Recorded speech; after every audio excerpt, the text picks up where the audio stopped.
Vamos a dar inicio a nuestra lección, nuestro estudio del día de hoy acerca del libro de los Hechos. ¿Quién ha recibido bendición, hermano, con este estudio, verdad?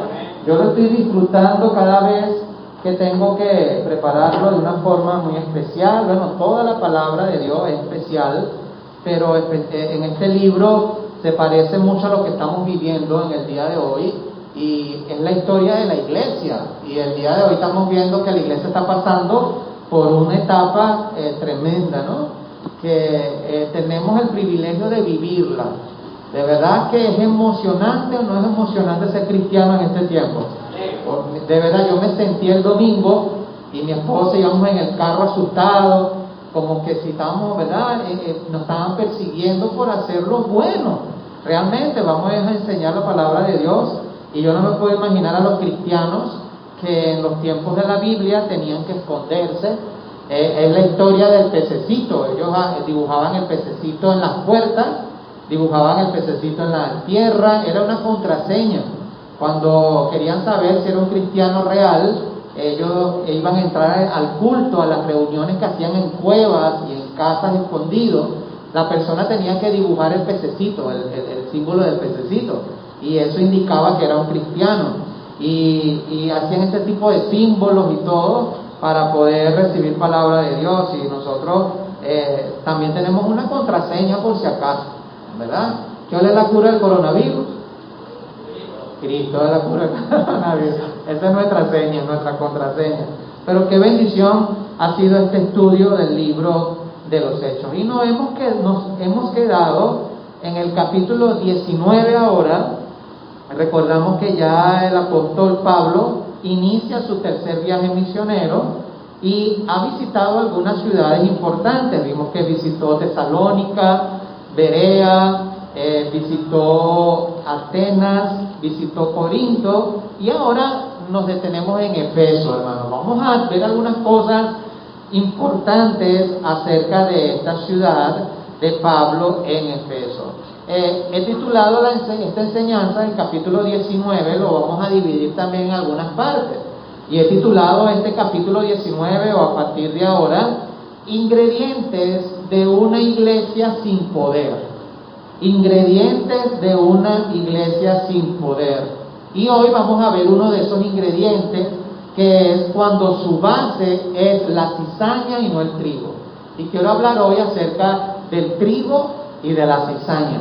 Capítulo número 19 del libro de Hechos, vamos a leer desde el versículo 1 hasta el versículo número 5, ¿verdad? Dice así la palabra del Señor. Aconteció que entre tanto que Apolos estaba, ¿en dónde, hermano? En Corintio, Pablo, después de recorrer las regiones superiores, vino a Efeso. Y hallando a ciertos discípulos, subraya ahí, hermanos, a ciertos discípulos, pónganle una marca a esa palabra porque vamos a hablar de esos ciertos discípulos. Dice el versículo número 2, les dijo: ¿recibisteis el Espíritu Santo cuando creísteis? Y ellos le dijeron: ni siquiera hemos oído si hay Espíritu Santo. Versículo número 3, entonces dijo: ¿en qué pues fuisteis bautizados? Ellos dijeron: ¿en el bautismo de quién? De Juan. Dijo Pablo: Juan bautizó con bautismo de arrepentimiento, diciendo al pueblo que creyesen en aquel que vendría después de él. Hablando de quién, hermano? De Jesús. Dice, esto es, en Jesús, ¿quién? El Cristo. Ahora mire versículo 5. Oyendo esto, fueron bautizados en el nombre del Señor Jesús. Ahora, vamos a hablar de estos hombres. Más abajo dicen que eran 12 hombres. Vamos a hablar de estos hombres que habían creído, pero todavía no, habían creído en el bautismo de Juan, pero todavía no eran salvos. Y si vamos a hablar de una iglesia con poder, como es uno de nuestros distintivos, las iglesias están compuestas por personas que son, ¿qué? Salvas y ¿qué más?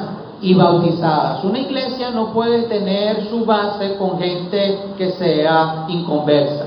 gente que no sea salva. Porque si alguien no es salvo y la iglesia tiene en su membresía y su base son gente que no son salvas, son gente que no tendrán el Espíritu Santo. Y si no tenemos el poder del Espíritu Santo, esa iglesia no va a avanzar. Se convierte en un club social. Por eso vamos a ver en el capítulo 19 los ingredientes de una iglesia sin poder. Y uno de esos ingredientes es cuando su membresía o su base está compuesta por cizaña y no por trigo. Y es importante y es tremendo, hermanos, porque el Señor compara y hace esta comparación del trigo y la cizaña, porque la cizaña se parece al trigo. Cuando usted ve, crece igual que el trigo. Inclusive se parece, se mezcla con el trigo, pero no es trigo. Y lo que hace es echar a perder la siembra, y esa cizaña, aunque tenga una Biblia bajo el brazo, aunque venga a la iglesia, aunque cante, aunque ore, aunque ayune, y no tiene a Cristo en su corazón, sigue siendo cizaña. Por eso es importante que prediquemos la salvación y que la gente que venga a nuestra iglesia pueda tener la seguridad que realmente son salvos. El apóstol Pablo se encontró a estos ciertos hombres y cuando le preguntó y les dijo que se habían recibido el Espíritu Santo, ellos dijeron: ¿qué Espíritu Santo? Ni hemos oído que hay Espíritu Santo. Pablo no los dejó así. Pablo les predicó. Y hermanos, es tremendo porque ellos habían escuchado el Evangelio de parte de Apolos. Y Apolos pues recuerda la semana pasada, no es suficiente tener elocuencia, tener conocimiento. Si el mismo Apolo le faltaba tener lo más importante, que es la salvación, imagínense estos hombres que se convirtieron en la base de la iglesia de Efeso. Pero para poder ahí entender el contexto de Pablo y lo que él va a encontrar a partir del 19, es necesario que podamos hablar de la ciudad de Efeso. Importantísimo tener este contexto histórico para entender un poco el capítulo número 19. Hermanos, Éfeso era una ciudad dirigida por el diablo, punto. Y ya vamos a ver por qué. Esto era una ciudad diabólica, hermano. Si vamos a ver, Tesalónica, Berea, Atenas y Corinto tuvieron sus características diferentes, ¿sí o no? Pero Efeso era una ciudad diabólica. Si usted pone ahí en su Biblia, en esa parte donde dice Éfeso, coloca diabólica, porque eso es lo que la ciudad era, una ciudad diabólica. Estaba llena de prácticas de artes ocultas y magia. Cuando sabemos, y dice la Biblia que habla de magia, está hablando de espiritismo, de hechicería. Recuerde que esos contextos, esas definiciones de santero, espiritista, babalao, ellos no lo tenían en esa época, y ellos lo engloban en la palabra artes mágicas. Y bueno, vemos que era una ciudad que estaba llena de artes ocultas y la magia, era una ciudad diabólica. Ahora, la lucha espiritual iba a ser dura, porque la palabra de Dios dice que la luz no tiene comunión con las tinieblas, y algo que sí hemos visto, hermano, que Satanás da pelea. Satanás no va a dejar y va a entregar una ciudad que él domina de una forma tan fácil. El Evangelio estaba llegando a la ciudad y sabemos que donde llega el Evangelio llega la luz, llega la esperanza, y cuando llega Pablo aperturando iglesia allí en Efeso, el diablo no se va a quedar con esa. Ahora, hermanos, ¿usted cree que el diablo iba a atacar a Pablo, él apareciéndosele en una visión con cacho, con la cola, iba a ser como un monstruo, como las películas de terror que nosotros vemos, se le iba a aparecer como la momia, como la monja, como Chucky? No, se le iba a aparecer así. Satanás no es tonto. Y la gente, hermano, el día de hoy, la gente ignora las maquinaciones de Satanás. Satanás no se le iba a aparecer así. Satanás es más astuto. Satanás dice: ok, van a aperturar una iglesia, van a comenzar el Evangelio, yo voy a echar a perder las bases. Y voy a tratar que esa iglesia comience con gente que no sea salva. Y vamos a ver más adelante otro punto que es para la semana que viene. Pero Satanás, hermano, la lucha iba a ser dura, iba a ser espiritual. Por ningún motivo Satanás iba a entregar la ciudad sin oponer resistencia al Evangelio. Ahora, ¿nosotros queremos o no queremos que nuestros familiares sean salvos? ¿Vamos a tener oposición de Satanás? ¿Ustedes tienen familiares santeros? Levanten la mano quien tiene algún familiar santero, espiritista. Si hay en la familia, en esa casa, hay una práctica oculta de santería, aún peor, hermano, la resistencia va a ser peor. Yo no conozco todavía en ninguna parte de la Biblia que Satanás se entrega sin oponer resistencia. Ahora, vemos que era una ciudad controlada por él y no permitiría una ciudad en ese lugar, una iglesia en ese lugar. Cuando yo estaba estudiando en la ciudad de Efeso y todo lo que concierne, no pude dejar de pensar en nuestro hermoso estado Vargas. Porque cuando vemos Efeso, no podemos evitar compararlo con Vargas. Primero, hermano, que si nos ponemos y estudiamos a Vargas en su contexto, nuestro hermoso estado Vargas está entregado a artes ocultas y prácticas de santería. Entonces, no podemos nosotros, y gloria a Dios, ¿verdad? Porque tenemos nuestras metas de continuar nuestro 311, ¿amén o no? Vamos a iniciar este mes, vamos a iniciar en Carayaca. Ya estamos planificando todo porque aún en cuarentena vamos a avanzar. Y vamos a empezar en Carayaca en el nombre del Señor. Ya se está predicando ahorita en Naiguatá. Se va a abrir y aperturar un punto de predicación en Naiguatá. Hermano, aquí en esta ciudad está entregada a la idolatría, a la hechicería, a la santería. ¿Usted cree que el enemigo va a querer? ¿Usted cree que ese policía que está ahí en la alcabala, que tiene un INDE de Orula, de Ochun, de Yemayá, ¿usted cree que Satanás no lo puede controlar para impedir, hermano, que nosotros hagamos la obra? Mire, yo le dije a mi esposa, si a mí me llega a parar ese policía aquí, me dice, no puede avanzar, yo dejo el carro ahí tirado, hermano, y me monto en un autobús y me voy para la iglesia. Porque no podemos permitir y no podemos pensar que todo va a ser fácil. Ahorita no tengo dinero para el pasaje, hermano. Estamos en guerra, véngase caminando, haga lo que sea, pero no podemos ignorar que Satanás va a hacer la obra, hermano. No sé si están conmigo, ¿verdad? Esta mañana. Entonces, no puedo dejar de pensar en Vargas al estudiar Efeso. Esta ciudad, hermano, por años había sido una ciudad llena de supersticiones.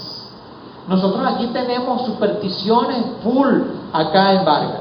Estaba llena de idolatría y magia. Esta ciudad es una ciudad diabólica que el apóstol Pablo dijo, ahí necesitamos una iglesia. Naiguatá, hermano, un pueblo rebelde, un pueblo de verdad de estudio. Es un caso de estudio el pueblo de Naiguatá. De verdad, es un caso de estudio. Naiguatá necesita una iglesia que predique la palabra de Dios. Hay iglesia, pero los mismos cristianos bailando tambores de San Juan. ¡Qué locura! Los mismos cristianos de Naiguatá, de esas iglesias, apoyan esa barbaridad. Ahora necesitamos de verdad una iglesia que predique la verdad. Satanás no se va a quedar quieto. Mire, impresionante. Efeso estaba ubicada frente al mar. Su ubicación geográfica era frente al mar. Y ellos tenían el puerto más importante de Asia, hermano. Ahora, tremendo, ¿no? Porque Vargas está ubicada frente al mar. Y nosotros tenemos el puerto principal de Venezuela, ¿sí o no? Ahora es imposible poder comparar a Efeso con nuestro estado Vargas. En el siglo XII, los griegos colonizaron a Éfeso y se mezclaron con los indígenas que estaban allí. Así que era una mezcla, hermanos, en Efeso era una mezcla de ideas, de razas, de dioses. Ellos tenían una mezcolanza impresionante. En la época de los apóstoles de la iglesia era un centro de administración porque era el principal puerto y también era un centro religioso. Era el lugar que mandaba en la religión, allí era Éfeso. Es importante entender que en Éfeso había un templo famosísimo que era el templo de la diosa Diana. Cuando estudiamos y consideramos este tipo de templo, era de influencia, todos tenían que ver con esta diosa llamada Diana, y era considerada o es considerada una de las 7 maravillas del mundo, porque Éfeso se consideraba guardián del templo de esta diosa llamada Diana. También los griegos le llamaban a esta diosa Artemisa. Y no era que tenían una diosa, porque nosotros acá en Venezuela, ahí en la montaña del Sorte, adoran a María Dionsa. Y cuando se estudia a Diana y se compara con María Dionsa, prácticamente tenía la misma función. Porque esta diosa en la mitología griega llamada Artemisa era una hermosa cazadora virgen. Y cuando estudiamos el contexto de Diana se habla de perversidad, de fornicación, de impureza. Hermanos, en el templo hacían actos impuros, para no entrar en detalles, delante de la diosa. Cuando esta María Dionsa o Yemayá o Chum se le baja a uno de estos que se transporta, ellos hacen actos lascivos con los hombres y tratan de manifestar toda esa parte de fornicación, lo más oscuro y perverso que el ser humano tiene, lo saca a flote este tipo de diosas, este tipo, vamos a decirle así, de demonios, por decirlo así. Entonces vemos que esta diosa llamada Artemisa por los griegos era su figura, era una figura hermosa. De hecho, ni siquiera vaya a buscarla, ¿ok? No es lo que digo. Era una deidad, fíjense, es tremendo, hermano, era una deidad lunar, porque ellos consideraban, ellos en su mitología, ellos dicen que cayó del cielo, que esta diosa cayó del cielo, posiblemente de repente cayó una piedra, un meteorito o algo, y ellos tomaron ahí esto como que esta diosa cayó del cielo. Por eso es que era tan importante para lo que era en la ciudad de Éfeso. Ella tenía una función de ayudar y era protectora de lo que eran las mujeres encintas. También, según la historia de esta diosa, era la diosa de la naturaleza y de la fecundidad, esta diosa Diana. Y ellos tenían este sincretismo con respecto a esta diosa, que era la misma Astarot, Artemisa, es la misma diosa, es el mismo demonio, pero disfrazado de diferentes cosas. Entonces, para ellos era la madre de la fertilidad y también la dadora de alimentos. Y posiblemente los efesios la adoraban y veneraban con actos impuros, prácticas misteriosas en el templo y mágicas. Ellas pensaban que había caído del cielo. Fíjense, miren el 19:35, ¿verdad? Dice: entonces el escribano, cuando había apaciguado a la multitud, dijo: varones efesios, ¿y quién es el hombre que no sabe que la ciudad de los efesios es guardiana del templo de la gran diosa Diana y de la imagen venida de Júpiter?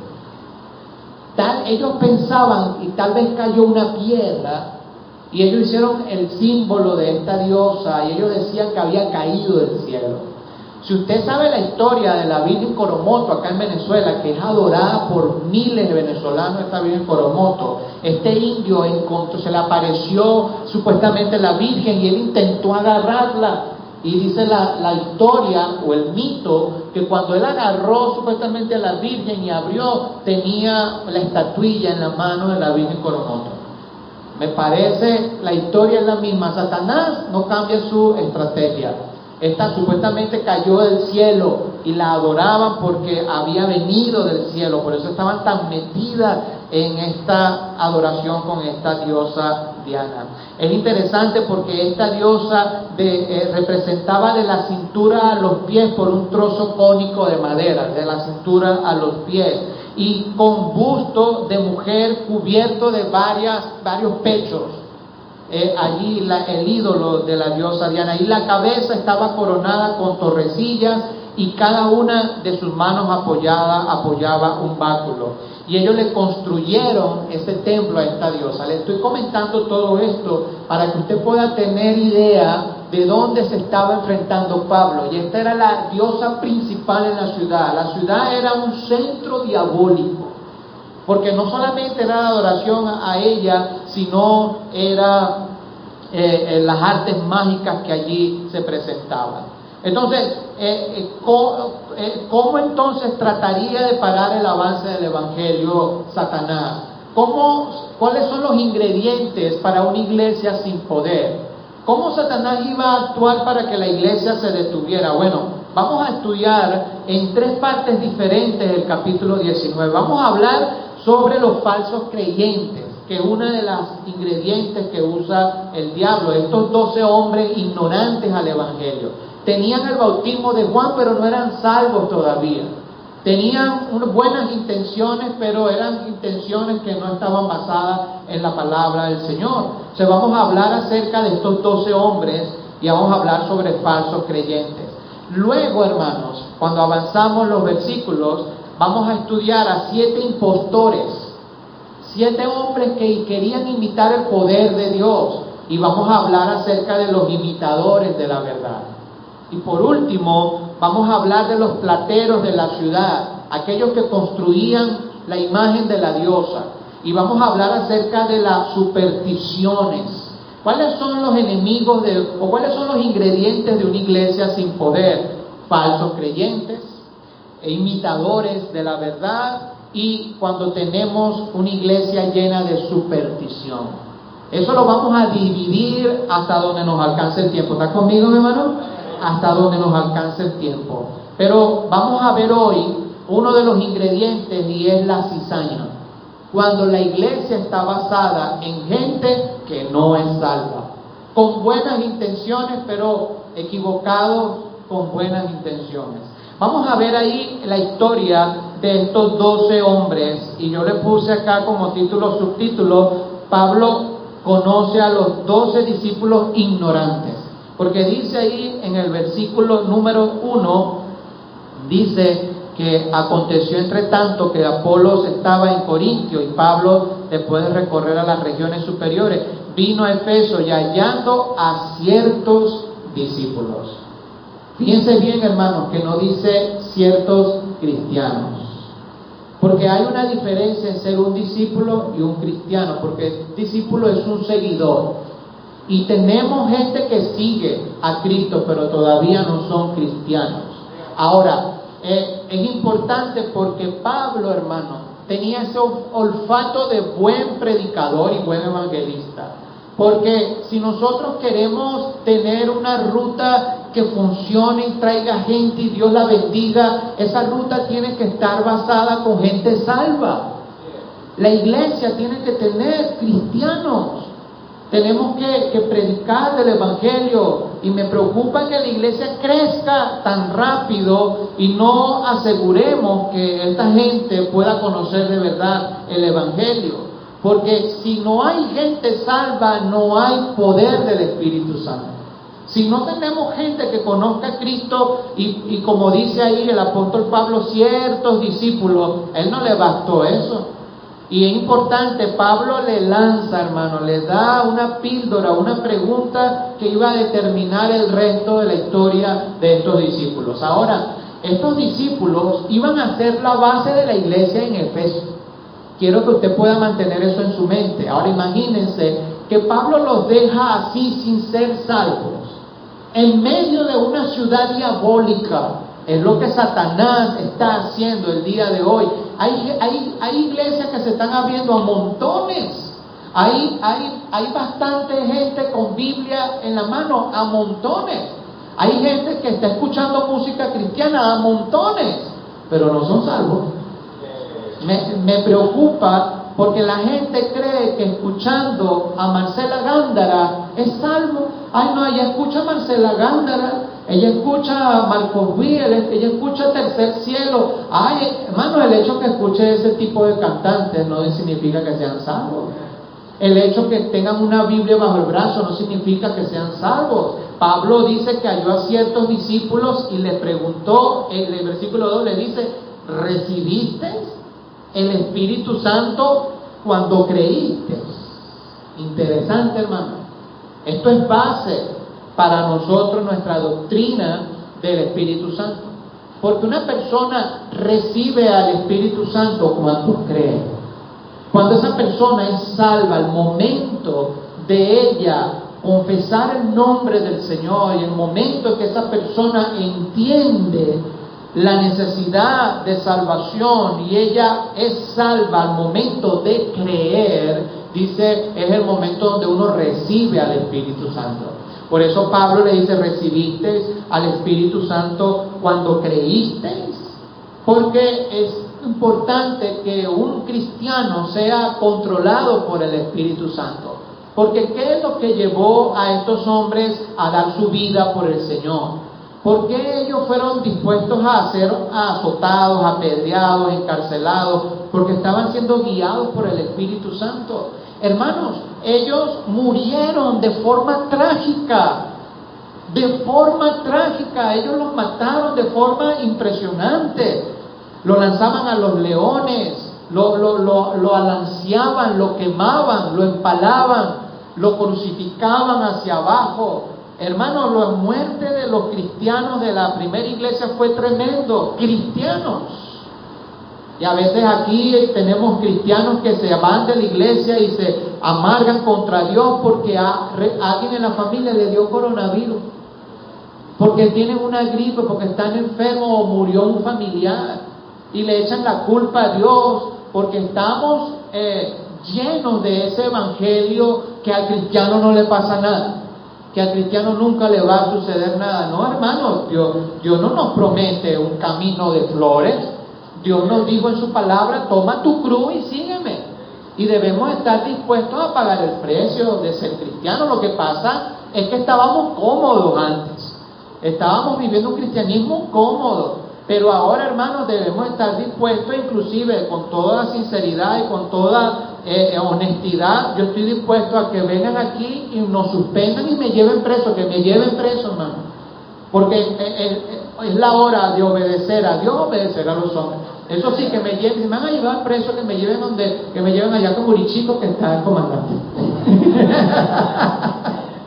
¿Okay? O bueno, si me llevan preso, predicaré a los presos que están ahí. Pero no podemos, hermano, pensar que no va a suceder. El apóstol Pablo dice, recibiste al Espíritu Santo, porque es algo importante, hermano.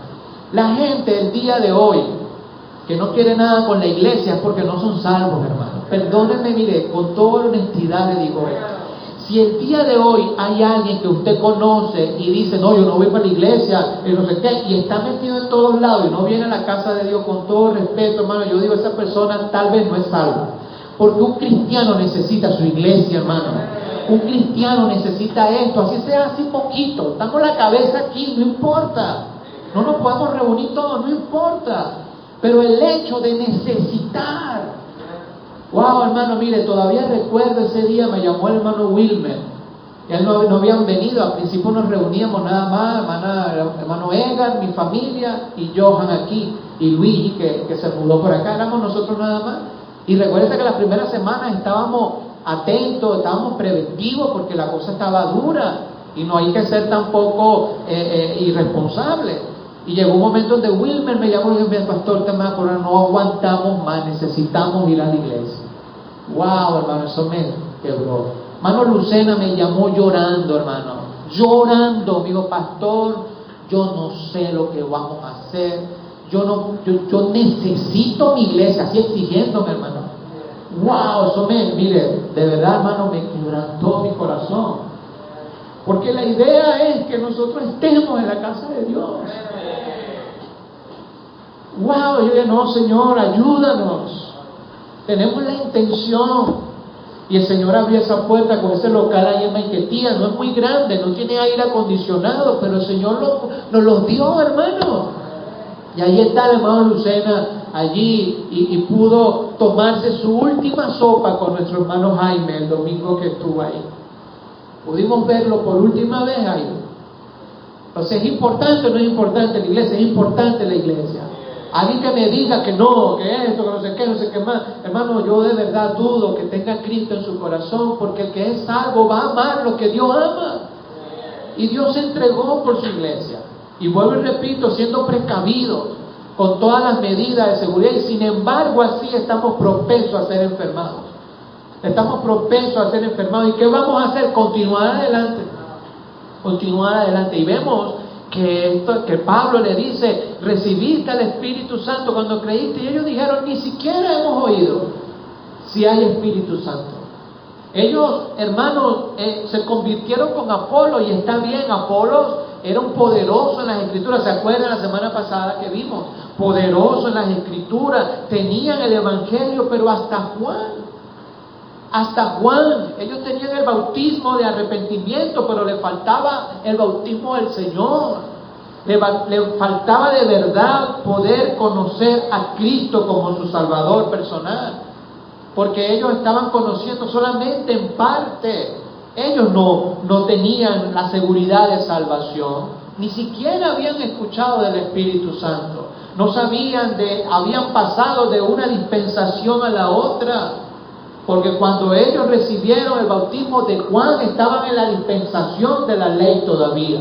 Para aquellos que vieron el curso de dispensación entenderán el por qué ahora era importante predicar a Cristo. Porque Juan decía, ahí viene el Cordero de Dios que quita el pecado del mundo. Juan dijo, es necesario que yo mengüe, yo desaparezca, pero que Él crezca.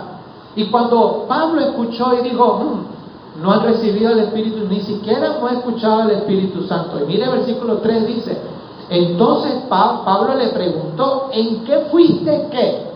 Bautizado. Mire el versículo 3, ¿en qué fuiste bautizado?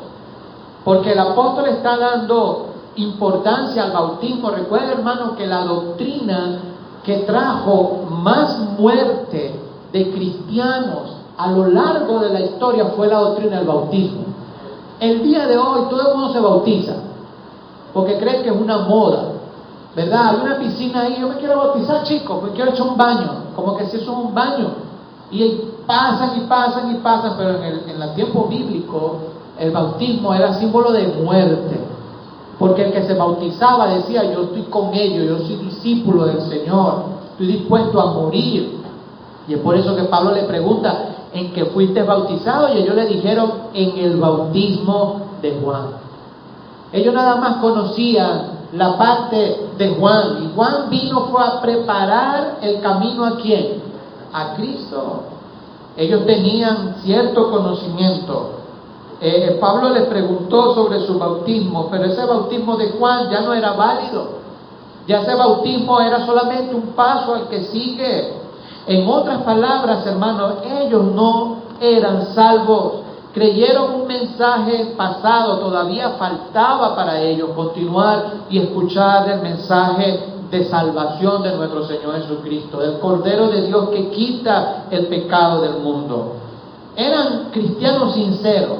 No podemos decir que eran malos, que eran perversos, eran cristianos sinceros, como lo fue Apolos, pero estaban sinceramente equivocados. No podemos ver a una persona el día de hoy y verla como una Biblia, ya esa es cristiana, o porque canta canciones evangélicas, ese es cristiano. Y no podemos dudar de su sinceridad.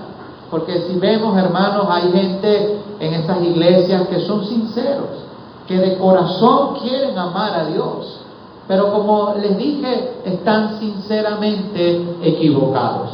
El apóstol Pablo no lo dejó ahí.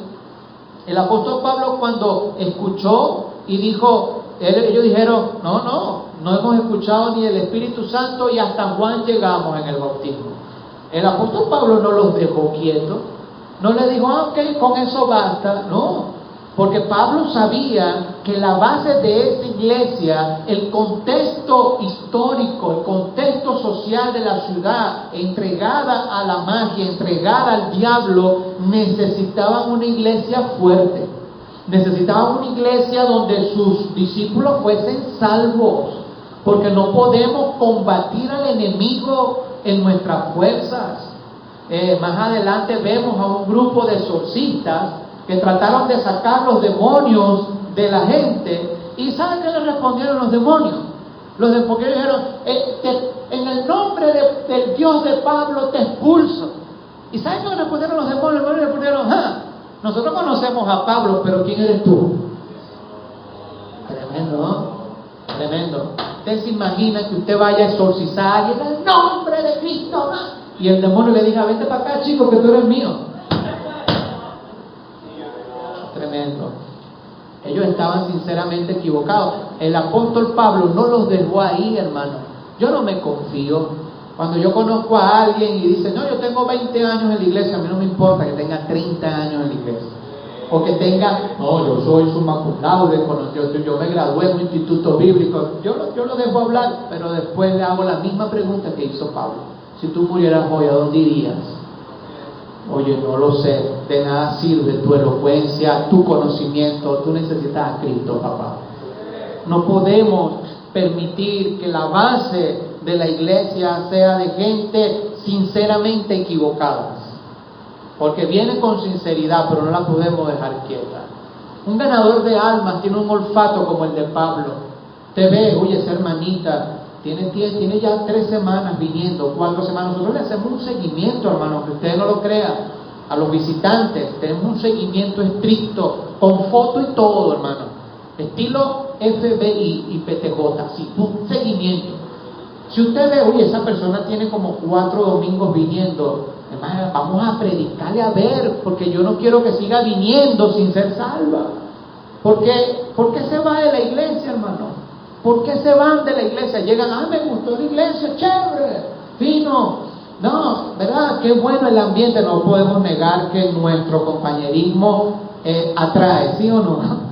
Somos, ¿verdad? Chévere, pues le gusta el trato, le gusta la cosa, le gusta todo. Me gustó la enseñanza, me gustó el pastor como enseñó, y me gusta la iglesia, chévere, pero después se van. ¿Sabe por qué se van y no vienen más? Porque no son salvos. Nos faltó algo, ¿no? A lo mejor faltó predicarle, enseñarle, guiarle. A lo mejor lo hicimos y no se quedó. Ahí entra la decisión de la persona. Pero la base de la iglesia tiene que ser gente salva. Ellos estaban siendo sinceros. Tenían algo del evangelio, pero estaban sinceramente equivocados. Ahí vemos que Lucas no registra todo lo que Pablo les dijo, pero Pablo les dijo, allí versículo 4, dijo Pablo, Juan bautizó con bautismo de arrepentimiento, diciendo al pueblo que creyesen en aquel que vendría después de él, esto es, en Jesús el Cristo. Pablo fue en contra de lo que ellos ya tenían. Pablo fue en contra de su vida, de su estilo de vida, de su corriente de pensamiento. Hermanos, nosotros igual forma tenemos que predicar el evangelio, porque uno de los ingredientes que Satanás va a usar para una iglesia que no tenga poder es que esté llena de cizaña. La cizaña va a crecer como el trigo. Y para hacerlo metafóricamente, la cizaña viene con Biblia en la mano. La cizaña va a participar de programas de la iglesia. Hermanos, yo he visto de verdad, hermanos, arrodillados acá llorando, gente llorando, hermanos. Y ahorita son santeros. Yo he visto acá gente arrodillada llorando y ahorita son homosexuales. ¿Está conmigo, mi hermano? No le estoy mintiendo, en nuestra iglesia.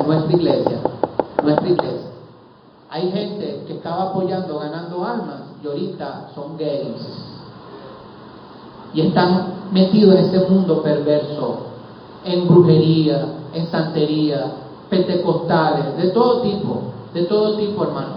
Por eso es importante no entender que la cizaña va a traer Biblia, va a participar de programas, va a llorar en el púlpito, va a dar crecimiento, porque la cizaña crece y no nos podemos desviar, no nos podemos descuidar. Tenemos que tener el olfato de Pablo.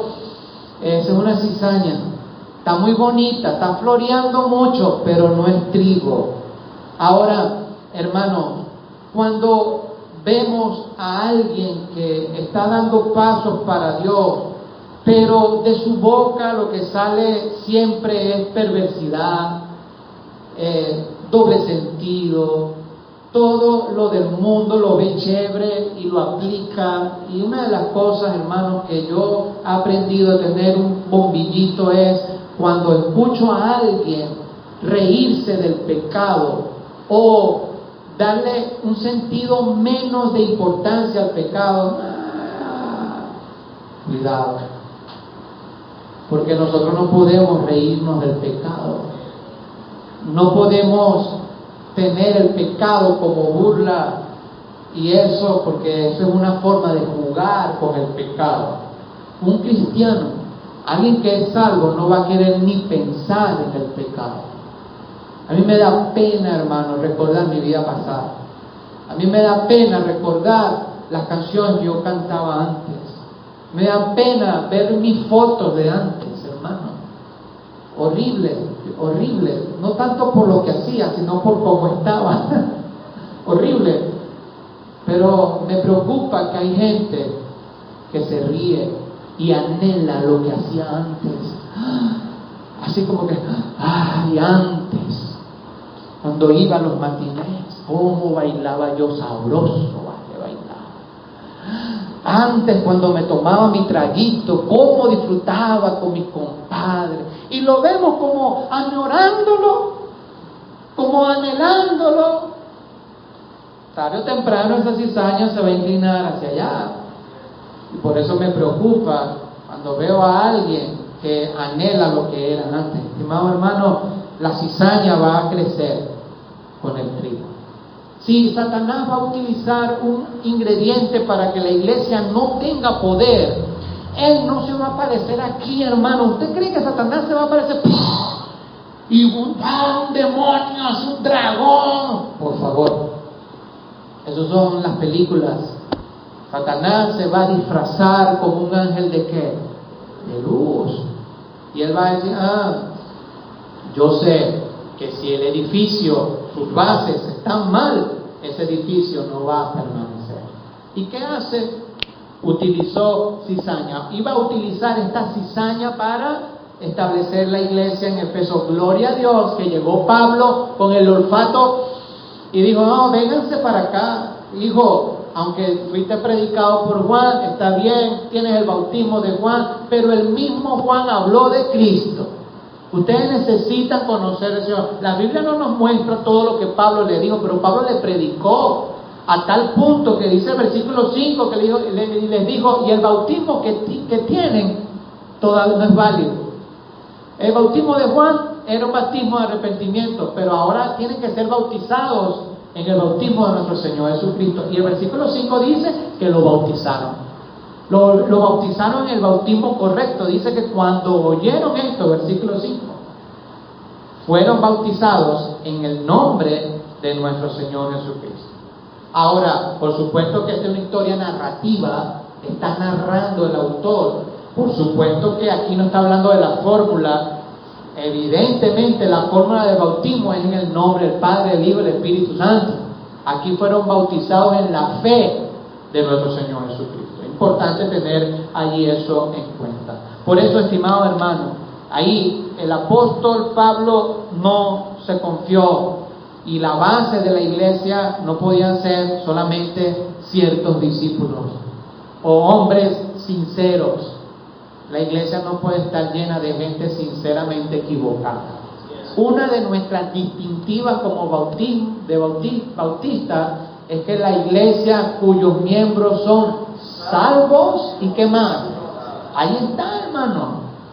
Aquí está con Pablo. Ellos fueron salvos y los bautizó. Aunque el bautismo es importante.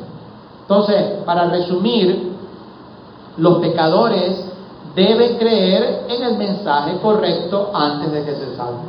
Debemos predicar el mensaje correcto, llevar a la gente a la salvación, al arrepentimiento. Y si vamos a hablar de arrepentimiento, hay que hablar del pecado. No podemos sobar y adorar el pecado y ponerlo bonito. No, el pecado es pecado donde esté. Y debemos mostrarle con amor, con misericordia y con verdad, pero no podemos ignorarlo. Los pecadores deben creer en el mensaje correcto antes de ser salvos para poder tener una base correcta. Número 2, el bautismo es importante. Hay gente que acepta a Cristo y dice, no, yo no me quiero bautizar. Pero ¿cómo que no te quieres bautizar? Es que no es una opción, es un mandato de parte de Dios. Con los sordos, hermanos, los sordos tienen en su capacidad, en su mundo, cultura, ellos tienen un miedo al bautismo. Ellos dicen y piensan que si se bautizan y llegan a pecar o hacen algo malo, Dios los va a matar. En su mente los sordos, no sé por qué su cultura, ellos, hermanos, tienen miedo al bautismo, temor, no se quieren bautizar. Pero el bautismo es importante, porque el bautismo es una expresión externa de lo que Cristo hizo internamente. Entonces, aquí vemos que es importante predicar el bautismo, es importante bautizar, ¿okay? Pero bautizar de la forma correcta, gente que escuche el Evangelio. Hermano, por eso es que no bautizamos niños. Un niño de 6, 7, 8 años.